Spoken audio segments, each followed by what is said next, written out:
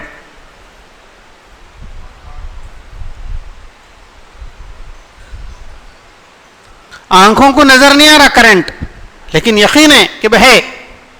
हवा आंखों को नजर नहीं आ रही लेकिन हवा है। कैसा पहचान रहे हैं? जो चीज आंखों को नजर नहीं आती उसको उसकी निशानियात के जरिए से पहचाना जाता। हवा नजर नहीं आ रही लेकिन हवा को किस तरह पहचाना जाए? हवा की निशानियां हैं क्या? भाई आदमी महसूस करा, सांस लिया सांस छोड़ा, भाई ठंड महसूस करा, बहुत ठंडी हवा है, बहुत गर्म हवा है, भाई झाड़ का पत्ता भी नहीं हल रहा, भाई झाड़ा गिर जा रही हवा के मार को।